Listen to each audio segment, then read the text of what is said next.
Bom dia a todos, sejam bem-vindos à casa. Vamos agradecer mais uma vez, agradecer aos nossos amigos espirituais que já prepararam esse ambiente para que a gente recebesse as informações.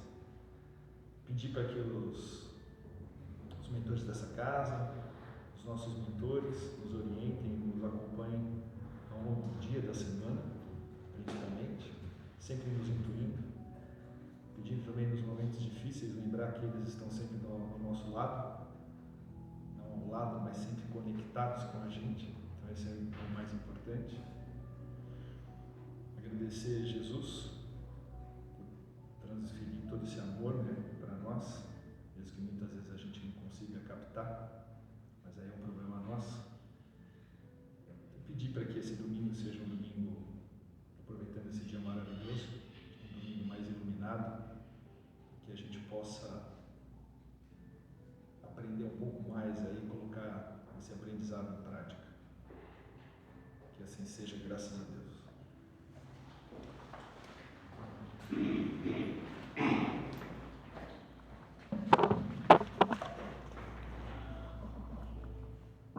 Bom dia a todos.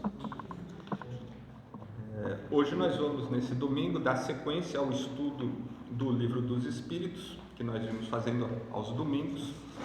E hoje nós estaremos trabalhando as questões do número 218 até a 221, que trata sobre ideias inatas, ou seja, aquelas ideias que já vêm, no espírito antes do seu nascimento, ou seja, nós já encarnamos com isso. E aí é isso que a gente vai abordar. A pergunta 218 nesse capítulo, ela começa exatamente assim: o espírito encarnado conserva algum traço das percepções que teve e dos conhecimentos que adquiriu nas suas existências anteriores? Aí a resposta direta do espírito: resta-lhe uma vaga lembrança que lhe dá o que se chama de ideia inata.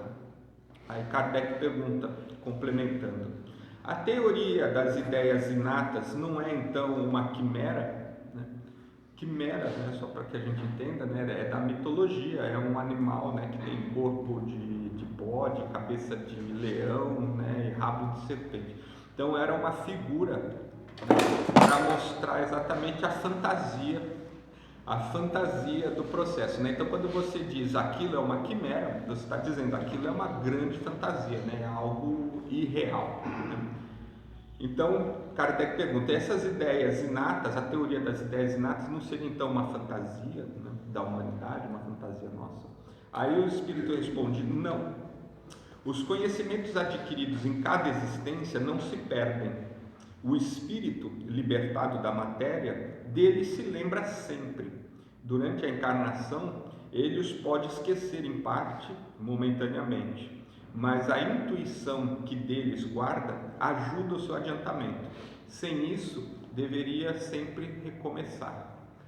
Então isso é interessante, porque essa pergunta, apesar de ser uma pergunta bastante simples, ela aborda vários aspectos da doutrina, E um deles é justamente a evolução, o crescimento do espírito, o desenvolvimento do espírito.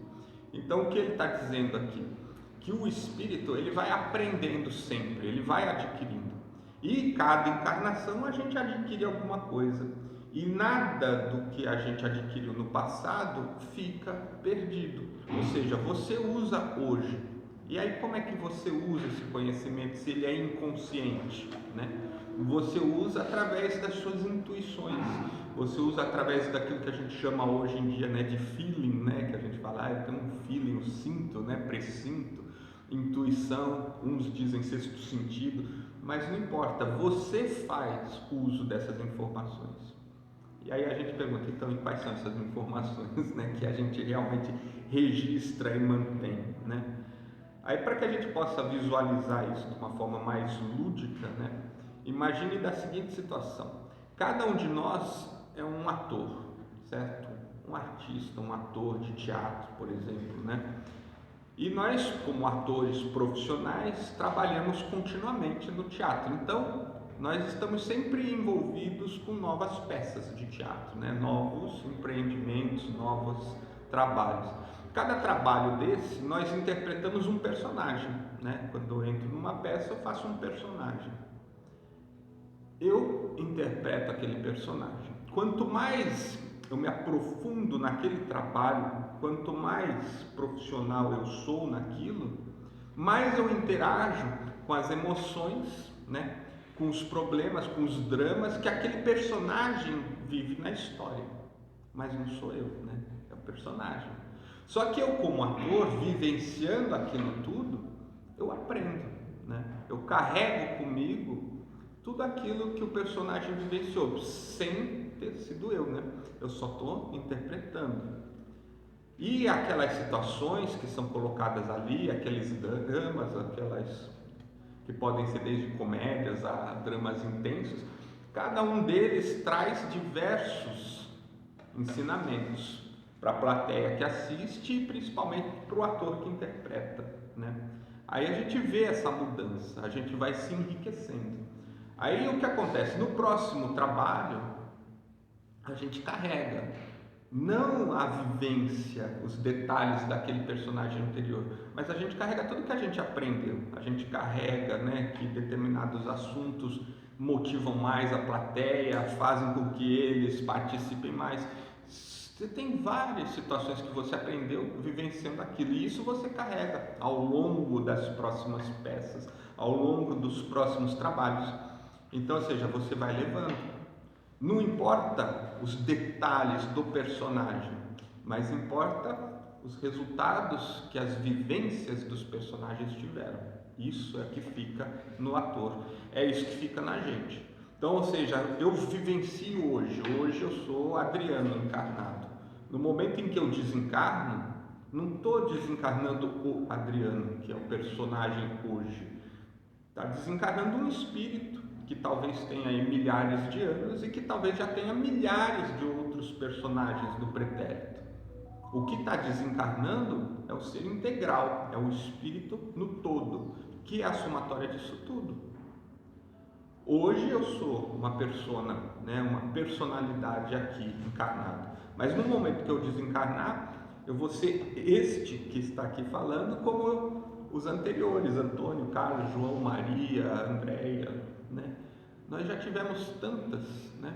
E aí é a somatória disso tudo que segue adiante. E na próxima encarnação, né, eu vou continuar levando o que eu aprendi hoje, o que eu aprendi ontem, o que eu aprendi anteontem.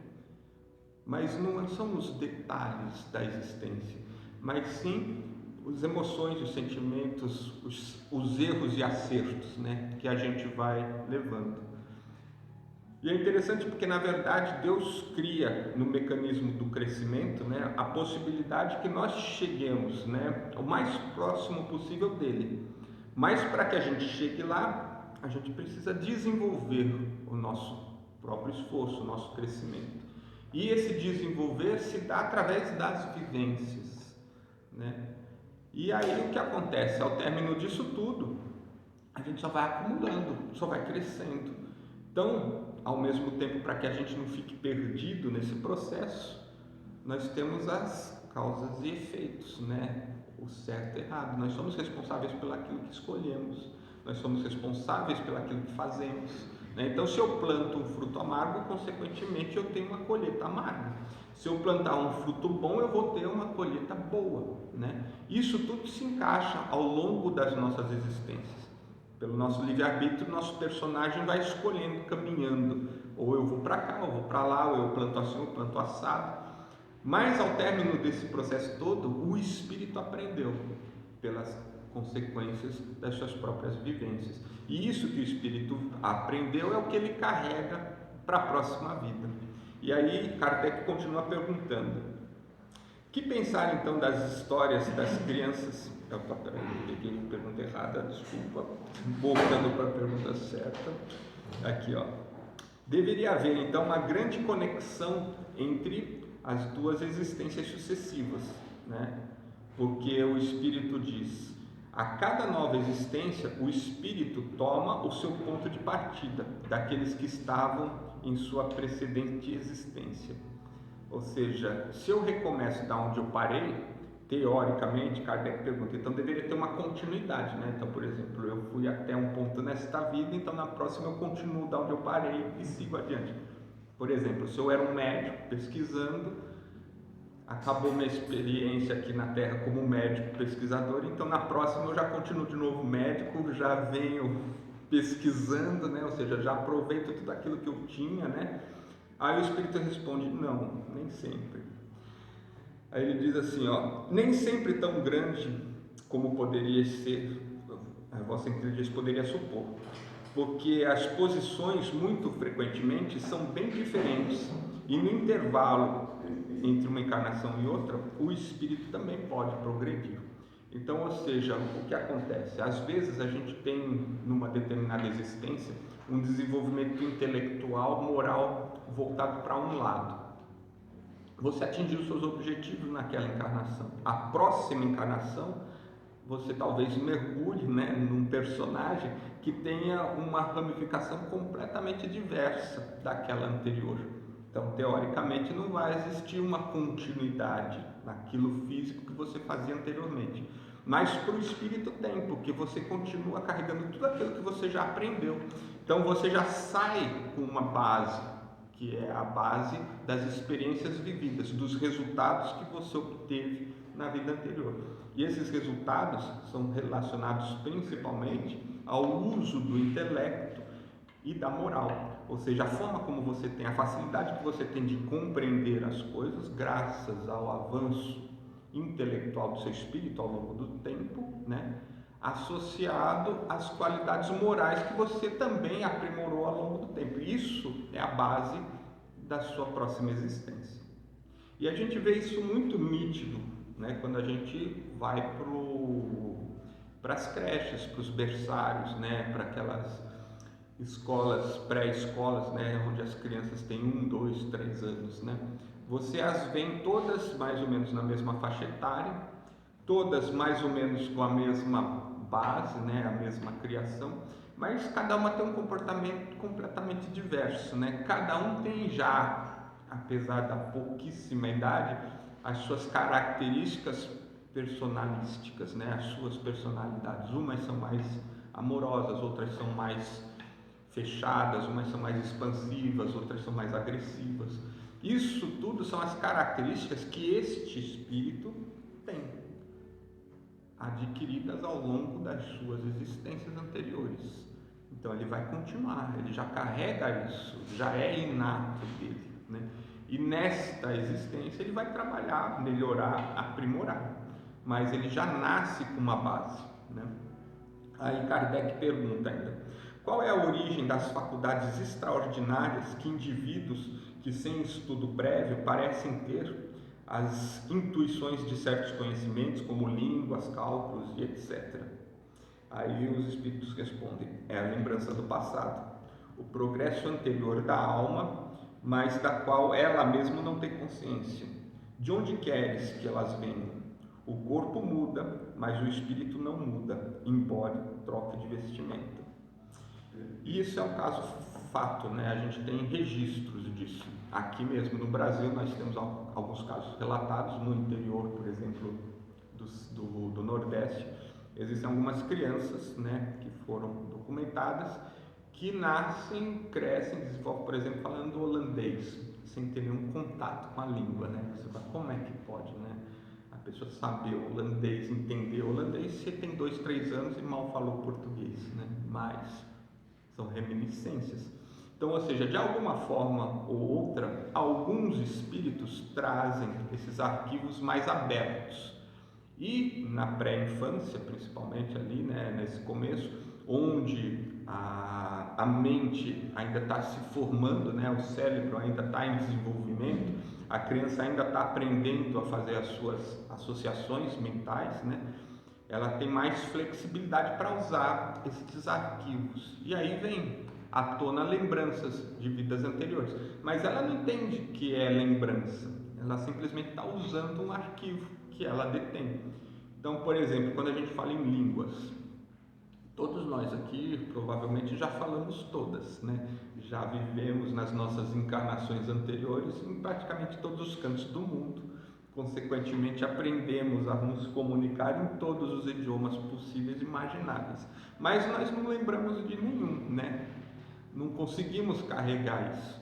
Porque este tipo de conhecimento, que é um conhecimento específico, ele não agrega muito na necessidade real do nosso desenvolvimento espiritual. Porque qual é o principal mote do nosso desenvolvimento? Não é acumular línguas, né? Não é acumular conhecimento técnico, né? É moral, intelectual moral. Intelectual no sentido de entendimento. Quanto mais a mente consegue entender, melhor são os raciocínios e melhor são as respostas que você consegue obter para as mesmas perguntas. Então, ou seja, quanto mais a mente aprende, mais ela entende. E quanto mais ela entende, a verdade se faz mais claro. E aí você não tem opções, né? Você não tem opção a não ser fazer o que é certo, né? É o que a gente diz, por exemplo, do livre-arbítrio. O livre-arbítrio, nós usamos a vontade hoje. Por quê? Porque é uma ferramenta para o nosso estado evolutivo. A gente erra muito graças ao livre-arbítrio. E nesse acertar e errar, nós aprendemos muito, o espírito cresce. Mas a partir do momento que o espírito atinge um determinado nível, ele tem uma consciência plena e, consequentemente, ele não erra mais. Ou seja, ele não tem a opção do fazer errado. Ele só faz o que é certo. Por exemplo, um espírito crístico, ele não tem opção de escolha, ele só faz exatamente o que deve ser feito da forma correta. Ele está em conexão direta, então ele já entendeu, já absorveu e já sabe qual é o caminho a ser seguido, não existe opção. Agora a gente rebelde, né? Nós aqui no nosso nível ainda infantil de crescimento, nós queremos contestar e queremos opções, né? Eu quero opção. Aí você fala, se já te disseram que o caminho para A e B é esse, por que você vai fazer o outro, né? Mas eu tenho direito, né? Eu tenho meu livre-arbítrio, né? Aí você fala, você estava certo, né? Mas você não quis aceitar. É isso, o livre-arbítrio. E aí nós aprendemos por nós mesmos. Nas encarnações, os cenários são justamente estes para que a gente coloque em prática toda essa teoria.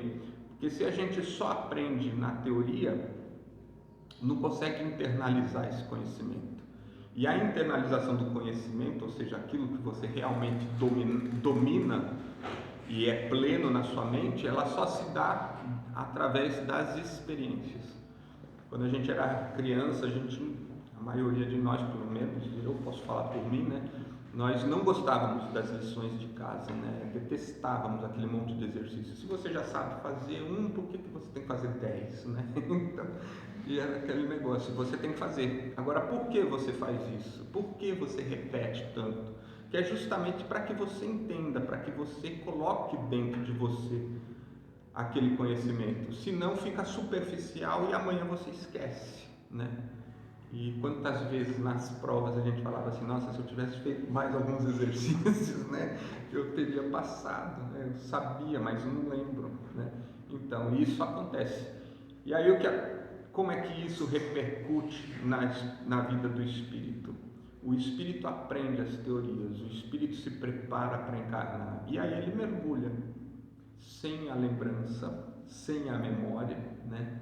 Justamente para que vivencie as situações e opte pelo aquilo que realmente a sua consciência diz, né? E aí nós vamos moldando a nossa vida, as nossas escolhas em cima das nossas vontades e da nossa consciência. Se a nossa consciência se sobrepor à nossa vontade, com certeza a gente vai entrar num caminho mais reto. Agora, quando as nossas vontades se sobrepõem à nossa consciência, a gente acaba pendendo para a vaidade, pendendo para o orgulho, pendendo para o comodismo, para o conforto material, né? Mas mesmo assim, foi um aprendizado que você vai carregar para a próxima. Na próxima experiência você vai se lembrar do tempo que você perdeu na anterior, você vai se lembrar das patinadas que você deu lá atrás. Ou como diz, né, o André Luiz Ruiz, você vai se lembrar que você ficou muito tempo de férias, que você teve muito feriado para descansar, né? E agora você vai ter que correr atrás, né? E assim nós somos no nosso processo evolutivo. Aí Allan Kardec continua perguntando: em mudando de corpo, pode-se perder certas faculdades intelectuais, deixando-se de ter, por exemplo, o gosto pelas artes? Aí os espíritos respondem: sim. Se conspurcou essa inteligência ou se fez dela um mau emprego, e ademais uma faculdade pode permanecer adormecida durante uma existência, porque o espírito quer exercer uma outra com que ela não tem relação. Então ela fica em estado latente para reaparecer mais tarde. Então, ou seja, qual é o tema mesmo da pergunta aqui? Eu posso deixar de usar as minhas faculdades que eu aprendi? Por exemplo, se nesta existência eu dominei, como ele diz, a técnica das artes, eu sou um exímio pintor, na próxima eu posso sequer ter gosto pelas artes, né? Aí o Espírito diz: pode haver essa mudança, porque tudo depende, na verdade, do objetivo da sua encarnação. Você vai estar usando as ferramentas que vão lhe ser mais propícias para aquilo que você se predispôs a vivenciar. Cada vivência é única, exclusiva. Então, cada um de nós tem uma vivência individual, exclusiva, diferente. Ninguém tem a mesma vida, né? E cada um vai ter os seus desafios. E esses desafios que nós optamos em vivenciar, nós vamos carregar as ferramentas que são aptas para aquela situação, as ferramentas intelectuais e morais, nós já as temos, então nós nascemos com elas.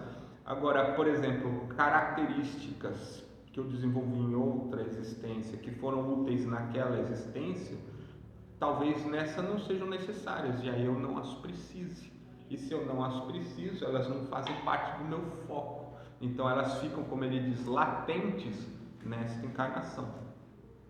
Ou seja, se eu fui um personagem em uma peça teatral, eu fui um Renoir, né, pintava, na próxima eu vou ser um porteiro, talvez eu não precise do talento que o Renoir tinha, mas eu preciso de outras que o Renoir não tinha, né? E eu vou desenvolvê-las nesta, né? Eu vou trabalhar com elas, vou encarnar com elas, e assim nós vamos alternando. Aí vem outra pergunta: é uma lembrança retrospectiva que o homem teve, mesmo no estado selvagem, o sentimento instintivo da existência de Deus e o pressentimento da vida futura? Essa pergunta é bem interessante. Aí o Espírito responde: é uma lembrança que ele conservou daquilo que sabia, como espírito antes de encarnar, mas o orgulho sufoca muitas vezes esse sentimento. Aí complementando: essa mesma lembrança que se deve em certas crenças relativas à doutrina espírita e que se registram em todos os povos, essa doutrina é tão antiga quanto o mundo, por isso encontramos-la em toda parte. E está aí uma prova de que é verdadeira. O espírito encarnado, conservando a intuição de seu estado de espírito, tem a consciência instintiva do mundo invisível, porém muitas vezes ela é falseada pelos preconceitos e a ignorância e a mistura com a superstição. E essa pergunta final aqui, que é a 121, com seu desdobramento, Kardec tira o foco do espírito e passa o foco para a doutrina espírita, né? Aí ele pergunta, né, que nem ele começa: é uma lembrança retrospectiva que o homem deve, né, mesmo em estado selvagem, o sentimento e o instinto de existência de Deus? Por quê? Porque desde os primórdios, dos primórdios mesmo, o homem desenvolveu religiosidade, né? A crença de que existe algo maior. Então, ou seja, na nossa ignorância lá atrás, como espíritos ainda bem iniciais, nós já carregávamos, né, a intuição de que existe algo maior, de que existe Deus. E aí ele pergunta: isso que a gente carrega até hoje, né, vem daí, né, porque o espírito vai carregando, vai aprendendo, né? E ele diz que sim, é exatamente esse caminho. O espírito sabe da existência de Deus, o espírito sabe da existência das vidas, o espírito sabe. Nós encarnados, como ele diz aqui, por orgulho, às vezes nós sufocamos isso que o espírito sabe, né? Aí dissemos, por exemplo, um cientista, né, no auge da sua carreira diz: Deus não existe, né? Eu sou ateu, né? Não acredito em nada, graças a Deus, né? Aí você diz assim, o cara por orgulho, né? E aí está sempre pesquisando, querendo encontrar a razão da existência da vida, mas sempre falta um detalhezinho, né? Que é a vontade divina, né? Sempre falta aquilo para que a experiência dê certo. Mas a gente fica cego. E o Espírito carrega no íntimo, no fundo, o entendimento, porque ele sabe, ele vivencia, ele está nos dois planos, alterna nos dois planos, então ele sabe. E aí, curiosamente, como diz na continuação da pergunta, né? Em todas as religiões, em todos os momentos da história, nós sempre falamos que a vida continua, nós sempre falamos da ressurreição, nós sempre falamos, né, que o Espírito é eterno, nós sempre falamos que o Espírito é imortal, né? E aí você fala, então da onde vem essa verdade? Qual é, passando a peneira, tirando todos os exageros, né, e as alegorias que a gente coloca, né? Qual é a verdade? Que o Espírito é imortal, que nós somos criados por Deus, que existe Deus, que Ele é acima de tudo e que a vontade dEle é feita. Isso tudo está em todas as religiões, em todos os lugares. E aí o Espírito diz, a doutrina é tão antiga quanto o mundo. Por quê? Porque nós, como Espíritos, já trazemos esse conhecimento, esse entendimento, nós sabemos. Agora, por que às vezes a gente bate o pé, a gente discute, a gente tenta modificar algo que está internalizado já na gente? Como ele diz aqui, por orgulho, por vaidade, né? A gente quer ser diferente, quer usar nosso livre-arbítrio por um caminho alternativo e acaba entrando nesse conflito. Mas, em verdade, todas as religiões levam para o mesmo caminho, porque a base das religiões é sempre a mesma. Existe um Deus, existe uma força criadora e existe a continuidade das vidas, né? A pluralidade das nossas existências, que vai ser o capítulo seguinte, né?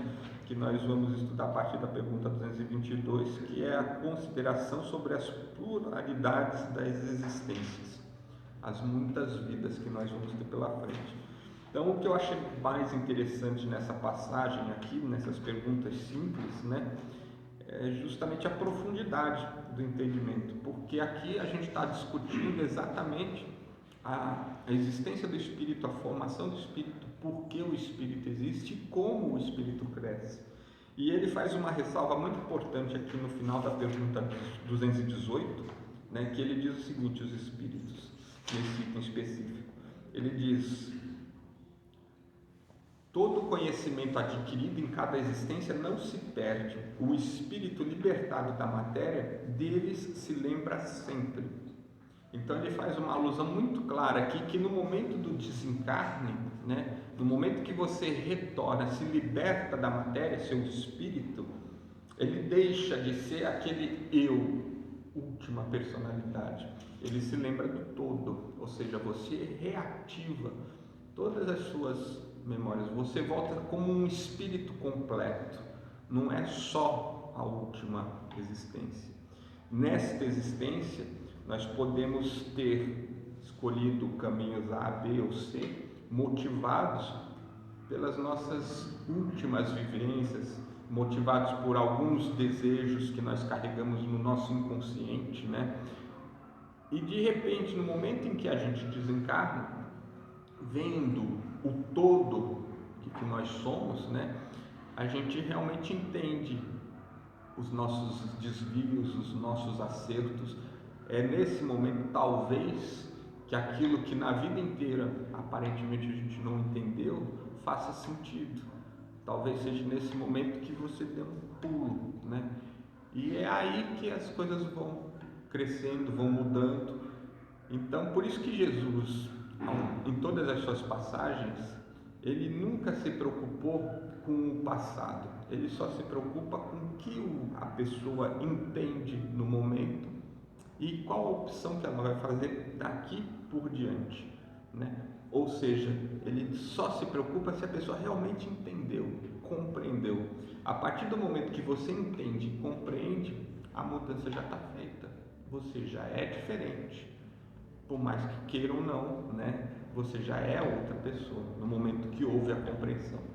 Então, quando a gente vive as nossas experiências, às vezes no turbilhão das emoções ali, você não se dê conta de tudo que está acontecendo.